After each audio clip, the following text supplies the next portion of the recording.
اس میں کچھ لوگ بانی پی ٹی آئی کو کال واپس لینے کے لیے کہہ رہے ہیں، کچھ لوگ اس میں بات چیت کو کہہ رہے ہیں، اور بات یہ ہے کہ یہ کنفیوز ہیں، لیڈر لیس ہیں، تو ان کا جو یہ کال ہے یہ غیر اہم کال ہے، اس کی کوئی نتیجہ نہ نکلنا ہے نہ نکل سکتا ہے. تو یہ نتیجہ صرف اسی صورت میں نکل سکتا ہے کہ جب حکومت ہی ختم ہو جائے. تو جب بھی انہوں نے کبھی بھی احتجاج کی کال دی ہے، جلسہ کیا ہے، تو یہ رستہ تو رکھتے نہیں ہیں، یہ فائنل کال ہی دیتے ہیں اور فائنل ہی ناکام ہو کر پھر اگلی فائنل کال دیتے ہیں.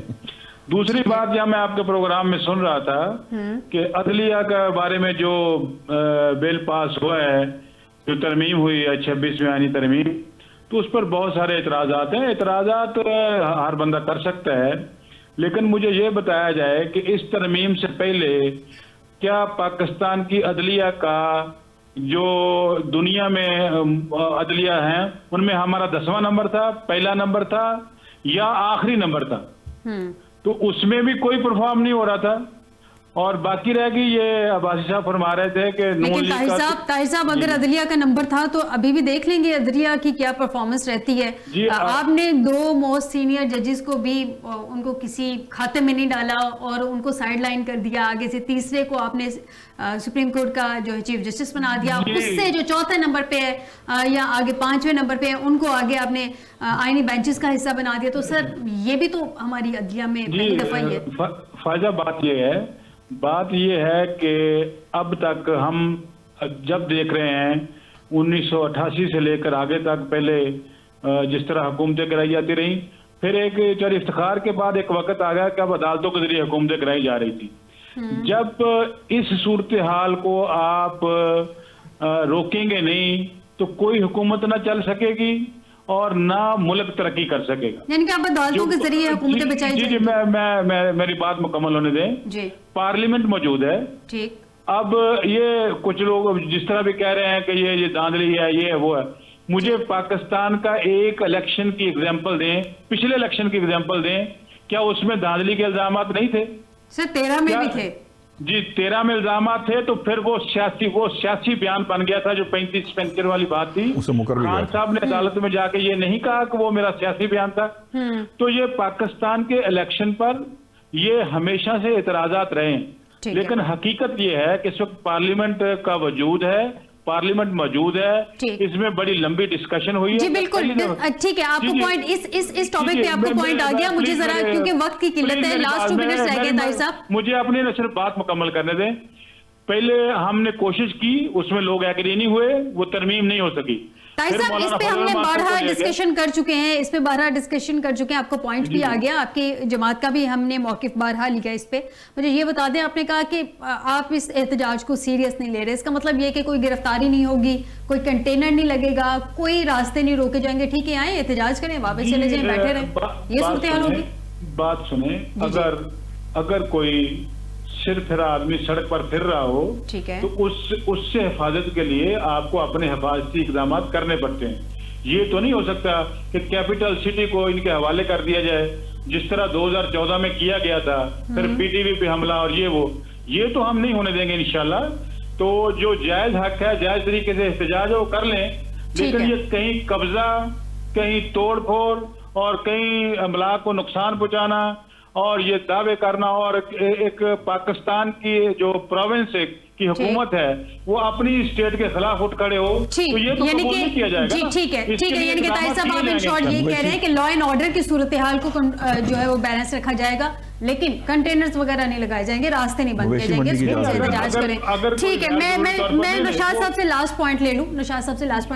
طاہر صاحب آپ کا پوائنٹ آ گیا. نشاط صاحب شارٹلی لاسٹ 20 سیکنڈ کیا کہتے ہیں؟ بس وہ میرا یہ خیال ہے کہ دیکھیے احتجاج ہر ایک کا بنیادی حق ہے. جی بالکل، یہ بات درست ہے، لیکن یہاں یہ سوچنے والی بات ہے، احتجاج مولانا فضل الرحمان نے لانگ مارچ کی صورت میں بھی کیا، مریم نواز نے بھی کیا، بلاول بھٹو زرداری نے بھی کیا پاکستان تحریک انصاف کی حکومت میں.